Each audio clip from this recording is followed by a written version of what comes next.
ishlarimiz bor edi. Ishlarimizni yutqazish paytida kanikul oldik va o'sha yozda o'quvchilar bilan birgalikda kanikuldagi dam olamiz va ana shu paytda ham sizlarga va'da beramiz, ota-onamiz bilan qanaqa aylanamiz, qanaqa joylarda yeyishamiz, qanaqa sayrlar qilamiz. Kech payt ota-onalarimiz keyin ertalab ota-onalarimiz keyin holatimiz ko'rib boradilar, qanaqa holatda o'tirishadi, qanaqa holatda yashashadi, qanaqa holatda bo'lishsa bizni uchun balo qazolarga kanikuldoshilarimiz gaplari, muomalasi o'tmagan holda yanayam davom ettiramiz hayotda yashashda va qanaqa tarixlar, qanaqa zo'r joylarimiz bor O'zbekistonimizdan ota-onamiz bilan birgalikda yoshimizga masalan 38, 39gacha 40ga borgan bo'lsak ham 50 yoshga kirgan bo'lsak ham ota-onamiz boshqasi bilan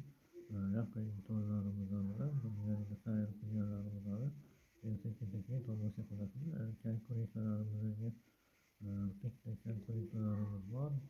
Qalbida boshqacha buni kitobli kalkulyatorlarimizga xuddi o'sha butun shaxs fuqarolar chet elda Amerikada, Turkiyada qo'yishadi. Masalan, chet elda Amerikada ko'proq bo'ladi. Bu pullar shaxs fuqarolari pasporti navlari, masalan, navliniya boshqa deydi, noaid deydi.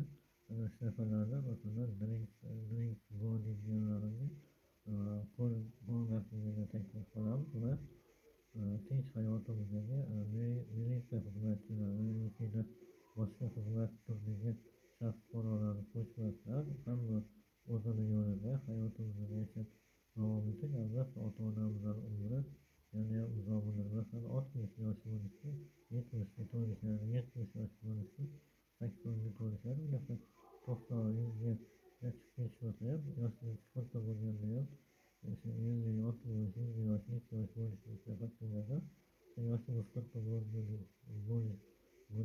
40ga to'lamizmi, 50ga to'lamizmi, yonimizda bo'lsa albatta yaxshiroq bo'ladi. Bu birdaniga ota-onasi bor shaxs fuqarolarni fikri.